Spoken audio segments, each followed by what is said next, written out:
আসসালামু আলাইকুম ওয়া রাহমাতুল্লাহি ওয়া বারাকাতুহু ইন্নাল হামদুলিল্লাহ ওয়াসসালাতু ওয়াসসালামু আলা রাসূলিল্লাহি আম্মা বাদ। সম্মানিত প্রিয় উপস্থিতি, আজকের এই ভিডিওতে আমরা আলোচনা করব স্বপ্নে কাঠ মিস্ত্রি দেখলে কি হয়। আলোচনা বুঝতে সাথেই থাকবেন। যারা এখনও চ্যানেলটি সাবস্ক্রাইব করেননি, সাবস্ক্রাইব করতে ভুলবেন না।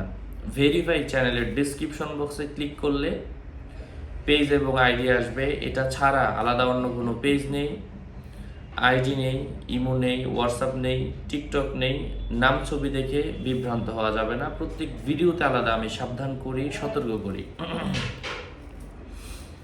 স্বপ্নে কাঠ মিস্ত্রি দেখলে বুঝতে হবে সে মানুষের শিষ্টাচার, শিক্ষাদাতা ও ধর্মীয় বিদআতের সংস্কার হবে।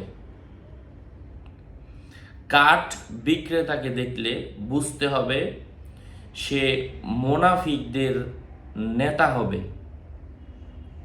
স্বপ্নে কোনো মানুষ যদি জ্বালানি কাঠ দেখে, যেটা একটু ভাঙ্গা, ছোট টুকরা, তাহলে সে বিশ্বাসঘাতক বা ফিতনাবাজ হবে। অর্থাৎ সে মানুষের সাথে ধোঁকাবাজি করবে, অথবা সে এমন কোনো কাজ করবে, এমন কোনো কথা বলবে যার মাধ্যমে মানুষের মধ্যে ফিতনা ছড়িয়ে যাবে। লৌহকারকে দেখলে, অর্থাৎ যে লোহার কাজ করে এমন ব্যক্তিকে দেখলে শক্তি এবং জনবলে প্রতাপশালী শাসক হওয়ার সম্ভাবনা রয়েছে। মানুষের দ্বারা প্রয়োজন পূরণ করবে। এই হচ্ছে আজকের ব্যাখ্যা।